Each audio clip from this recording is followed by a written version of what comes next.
Bonjour à tous, bienvenue sur ma chaîne Fleur de sel.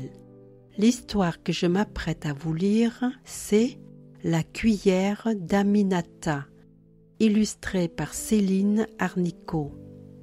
Laissez-vous emporter et plonger dans un conte traditionnel camerounais servi par de superbes illustrations aux couleurs chaudes de l'Afrique.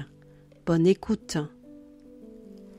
Aminata vivait dans un petit village perdu au cœur de la savane.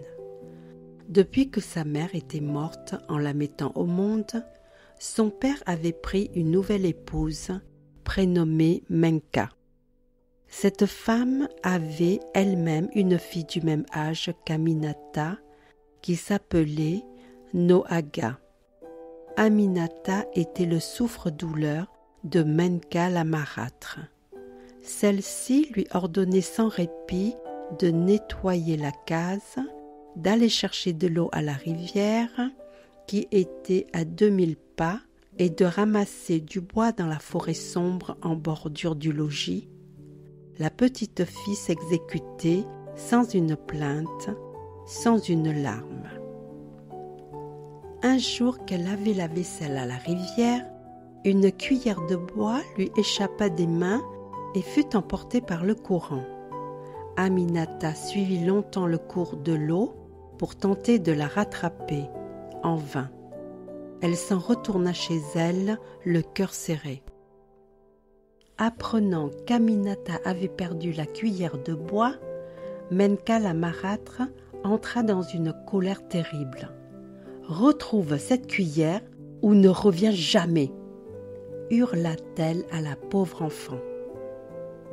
Aminata quitta le village sans eau ni nourriture et livrée à elle-même, en proie aux bêtes sauvages et à la merci d'une nature hostile.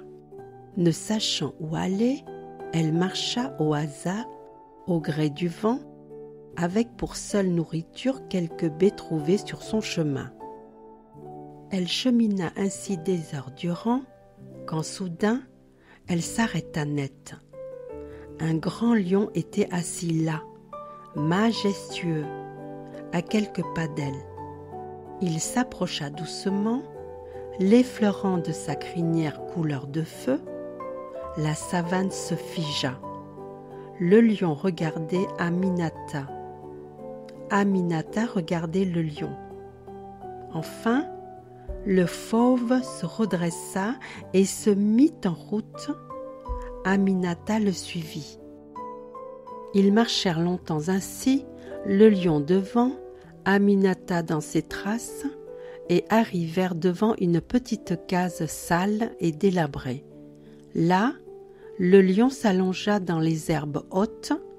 Aminata, épuisée, s'agenouilla à terre.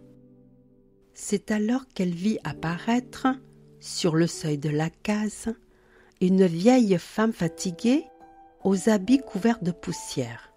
« Quelle compagnie m'emmènes-tu là, Tcherka ?»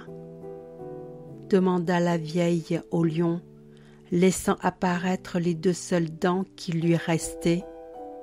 Aminata se présenta et raconta son histoire. « Entre, mon enfant, » lui dit la vieille lorsqu'elle eut fini son récit. La vieille femme lui prépara une natte pour dormir, lui donna à manger et à boire, et veilla ainsi sur Aminata durant 2 jours et 2 nuits, jusqu'à ce que la fillette ait recouvré toutes ses forces. Le 3e jour, Aminata voulut aider la vieille. Elle nettoya sa case de haut en bas, puis elle défricha les alentours et se rendit à la rivière proche afin de remplir une grande calebasse d'eau pour la vieille femme. Celle-ci la remercia chaleureusement. À la nuit tombée, Aminata lui dit « Je partirai demain au lever du jour. Je dois retrouver la cuillère de bois. »« Soit, » répondit la vieille. Mais prends garde à toi et n'oublie pas ce que je vais te dire. Sur ton chemin, tu verras 6 grosses boules. Les 3 premières, en cristal brillant de 1000 feux, te supplieront « Prends-nous, prends-nous » et les 3 suivantes, en terre cuite, ternes et sans attrait, te chuchoteront « Ne nous prends pas, ne nous prends pas, écoute-moi bien, il faudra que tu prennes les 3 boules de terre cuite. Tu m'as bien comprise ?» Aminata hocha gravement la tête en signe d'acquiescement. Le lendemain, après de chaleureux adieux à la vieille femme, Aminata se mit en route. Elle marchait depuis longtemps quand, tout à coup, elle vit, dissimulées dans les broussailles, 3 boules en cristal brillant de 1000 feux qui murmuraient « Prends-nous, prends-nous » 3 autres boules en terre cuite, ternes et sans attrait, chuchotaient quant à elles « Ne nous prends pas, ne nous prends pas » Se rappelant les paroles de la vieille femme, Aminata se saisit des 3 boules de terre cuite avec précaution. Elle continua ainsi son chemin, les 3 boules levées au creux de ses bras, quand soudain, l'une d'entre elles lui échappa, tomba et se brisa. C'est alors que surgirent de nulle part des centaines de lances à la pointe aiguisée qui vinrent s'échouer à ses pieds. Aminata n'en croyait pas ses yeux. Elle ramassa autant d'armes qu'elle put et poursuivit son chemin qu'à un caha. Hélas, Aminata était si chargée qu'elle ne put empêcher une 2e boule de tomber. En se cassant, celle-ci fit surgir toutes sortes d'animaux sauvages qui s'approchaient d'elle, l'air menaçant, bien décidés à la dévorer dans l'instant. Alors, n'écoutant que son courage, la petite fille jeta une à une les lances qu'elle avait amassées et réussit à faire fuir les bêtes féroces à toutes pattes.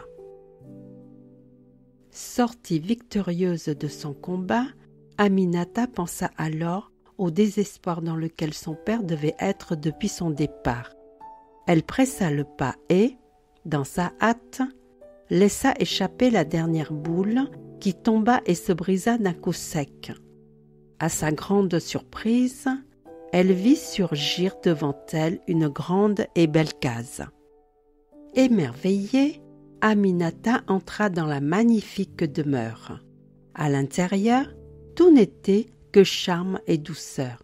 Au centre, sur la table, trônait une corbeille en fil de soie, dans laquelle se trouvaient des couverts en or.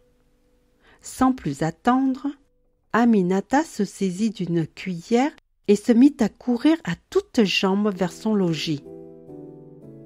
À son arrivée, son père la serra longuement dans ses bras, versant des larmes de joie. Menka la marâtre, quant à elle, n'avait Dieu que pour la cuillère en or. « Une cuillère en or ? Où as-tu trouvé ça ?» grommela-t-elle sans un regard pour la fillette. Sans attendre les explications d'Aminata, elle appela Nohaga et lui tendit une cuillère en bois, pareille à celle qui avait été perdue. « Prends cette cuillère, ma fille, jette-la dans la rivière et ne reviens pas tant que tu ne l'auras pas retrouvée. » Elle pensait en elle-même. Si cette petite sotte d'Aminata est revenue avec une cuillère en or, je suis certaine que ma fille peut m'en rapporter des centaines de la sorte. Il lui suffit de suivre le même chemin. Nohaga fit comme sa mère avait dit. Elle laissa tomber la cuillère dans l'eau, puis marcha longtemps à sa recherche. Tout comme Aminata, elle aperçut le lion et le suivit à distance. Tout comme Aminata, elle arriva devant la case de la vieille femme. Cependant, la réaction de Noaga ne fut pas du tout la même que celle de sa demi-sœur. Tout d'abord, elle ne daigna pas saluer la vieille. Ensuite, elle refusa de s'asseoir à côté d'elle. Enfin, en se pinçant le nez, elle lui demanda « Mais pourquoi es-tu si sale ?» Malgré la grossièreté de la petite fille, la vieille femme lui proposa l'hospitalité, mais Noaga refusa. « Rester ici, dans cette case crasseuse? Pas question !» La vieille lui adressa néanmoins les mêmes recommandations qu'à Aminata. Elle lui parla des 6 grosses boules qu'elle rencontrerait sur son chemin, lui expliqua lesquelles elle devrait prendre et lesquelles elle devrait laisser. Sans une attention pour la vieille femme, Noaga repartit et ne tarda pas à apercevoir, dissimulées dans les broussailles, les 3 boules en cristal brillant de 1000 feux qui murmuraient « Prends-nous, prends-nous !» Les 3 boules en terre cuite, ternes et sans attrait, chuchotaient quant à elles « Ne nous prends pas, ne nous prends pas !» Qu'a dit cette pauvre folle déjà ? Se demanda la fillette qui n'avait pas écouté un traître mot des recommandations de la vieille femme. Je ne vais pas m'embêter avec des boules qui vont me salir.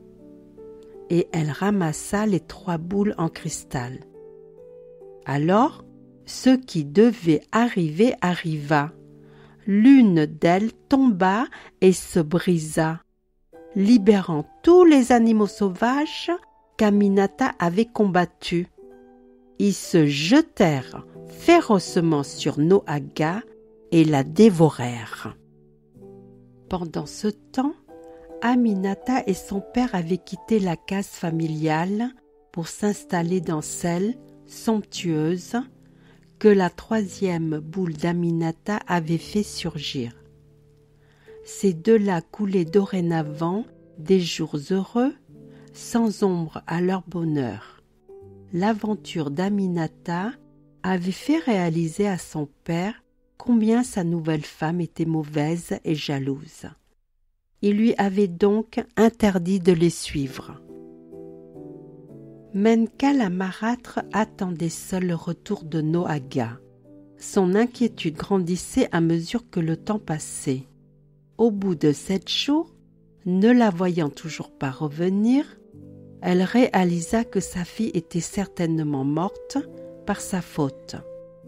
Humiliée et malheureuse, la méchante femme ne sortit plus jamais de chez elle et finit par mourir de chagrin et de solitude. Et voilà, c'est fini. À bientôt les amis.